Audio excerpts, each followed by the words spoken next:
आज चहा प्यायची इच्छा झाली म्हणून मी चहा बनवला. आता दररोज काही चहा बनत नाही आमच्यात, कधी इच्छा होईल तेव्हाच बनतो. तर इथे मस्त अशी भाजी झालेली आहे माझी. आणि आता दुपारी यांना जायचं असेल ना, म्हणजे यांची सेकंड शिफ्ट असेल ना, तर अर्धा दिवस तर माझा कामातच जातो. हे बघा, चपात्या, भाजी बनवलेली आहे. आणि शक्यतो आम्ही नाश्ता बनवतच नाही. त्यांना सेकंडला जायचं असेल तर मग एखादी पातळ भाजी आणि चपाती असं खातात ते. आणि नंतर मग टिफिनसाठी यांना मी दुसरी काहीतरी भाजी बनवते सुकी. तर भेंडीची भाजी बनवली.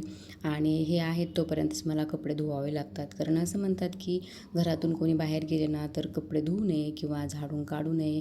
तर मी हे आहेत तोपर्यंतच कपडे धुवून घेते. तर कपडे भिजवले आणि धुवून पण टाकले. आणि हे ऑफिसला गेल्यानंतर सगळे भांडे वगैरे घासून घेतले. तर काय होतं ना, दुपारी जायचं असेल ना यांना तर भांडे पण जास्तच पडतात, कारण आमचं खाणं पिणं डबल डबल होतं. तर आणि हे एक काम ना खूप दिवसापासून बाकी होतं, की माझ्या ड्रेसचे ना, त्याला मिरर आहे ड्रेसला. तर ते आता सारखं वापरून वापरून ते मिरर ना एक एक गळायला लागले होते.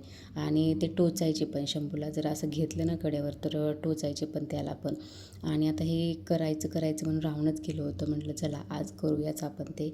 तर हे बघा, मी तुम्हाला दाखवते. असे मिरर आहेत त्याला. छान दिसतात हा मिरर. पण त्याचे दोरे ना असे एक एक लूज झाले, त्याच्यामुळे ते गळून पडत आहेत एक एक. आणि कसं होतं ना, पायाला पण टोचतात ते मग खाली पडल्यानंतर. तर इथे बघा, मी अगोदर हातानं काढलं ना तर असं नखाला क्रॅश झाले, म्हणून नंतर मी एक चिमटा घेतला आणि त्याने काढले. असं दोन्ही साईडने केलं ना, ते लूज झालेले होते, एवढं काही टाईट नव्हते, तर पटापट निघत होते. तर म्हटलं चला आपण दुसऱ्या साडीला एखाद्या लावूयात, छान दिसतील. एखादी प्लेन साडी असेल तर त्याला लावूयात. तर मी तुम्हाला नक्की दाखवेन.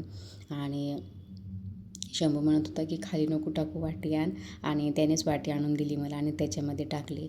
तर हे बघा, मी तुम्हाला दाखवते. नंतर झाल्यानंतर ना असं काय दिसत होता ड्रेस. छान नव्हता दिसत, पण चला ठीक आहे, थोडे दिवस वापरूयात आणि नंतर टाकून देऊयात. तर हे बघा, एवढे असे निघालेत मिरर. आणि याचं भरपूर काही काम होईल दुसऱ्या ह्याच्यावर. तर असं टाकाऊपासून टिकाऊ, म्हणजे असं फेकून नाही द्यायचं. तर आपण कशाला पण त्याचा यूज करू शकतो. तर असंच मी काही काही वस्तूसाठी करत असते. तर इथे बघा, शंभूला आता हे खायचं होतं, त्याला मुगाच्या डाळीचा डोसा. तर आणि त्याच्यासोबत खायचं होतं डाळिंब.